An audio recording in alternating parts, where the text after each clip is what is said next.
Ako na naman talaga no, Okay, about Dexter. the lyrics kasi napakaganda ng mga songs eh. So, Usay dito kasi and who's responsible for it. Thank you so much, Phil. Right. I saw from the poster, will there be showings in Robinson's Gallery?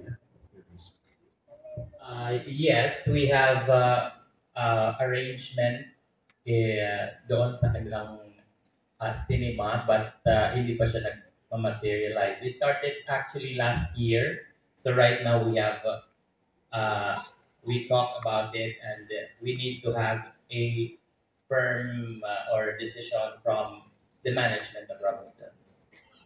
So far, dito Question. yung May venue. question. Yes, this is the main venue for this year, for this season.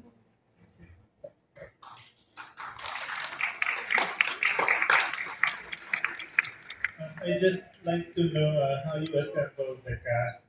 Like, did you do auditions, or are they like you're soaking for every production that you present? Ayan po, sige po.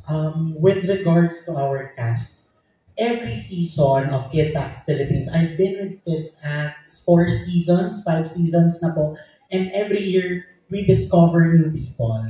No, we held auditions, no, and we welcome new people, na especially those yung mga gustong magsimula sa theater, no, and this batch, most of them are new.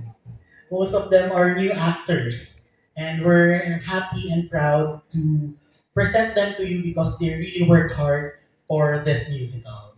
Yun. Yun.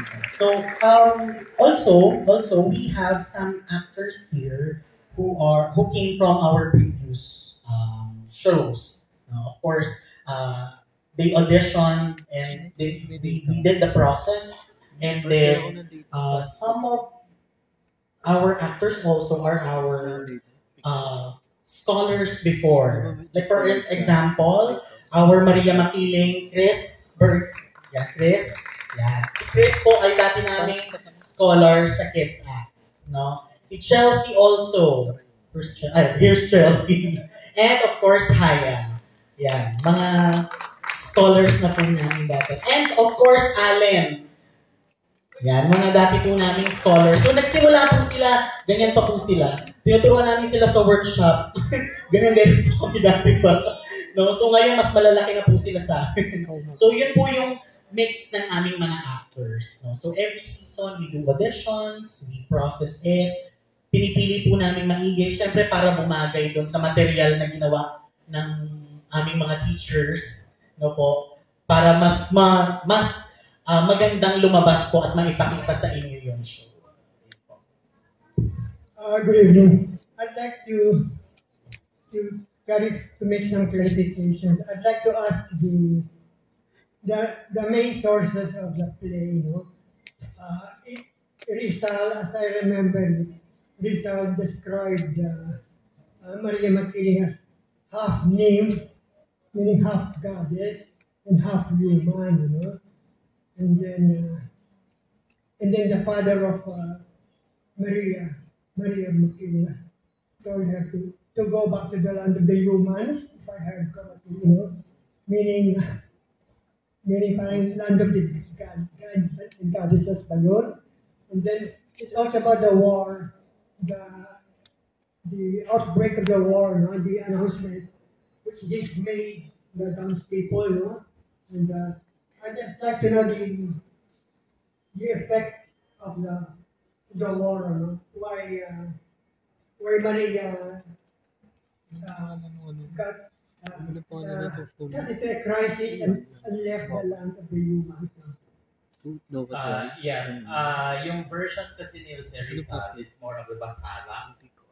And we picture it na pag ano nandun siya sa cloud. So we ano we decided to have it on top of the clouds, parang castle in the clouds. So usually ang version ni Rizal is ang pinaka ano ng version niya ay yung ini-invite niya lahat ng mga lalaki na sumali sa war. So yun kasi yung kanyang ano doon. So yun ang inadapt namin na ano. Then we projected na war is dreadful. So inano namin siya, dinatay namin doon. Kasi sinulat niya ito noong November 23, 1890. So kasagaran siya ng digmaan na ano. So doon namin siya binatay ang aming storya. Tapos mayroon kasing iba, may version si Rizal na tatlo kasi silang mga Maria. We have Maria Cacao, Maria Sinukuan, at Maria Makiling. So sa kanyang sulat ay parang magkakapatid sila. But we focus on the Maria na nagstay sa mountain because the two did dwell kasi sa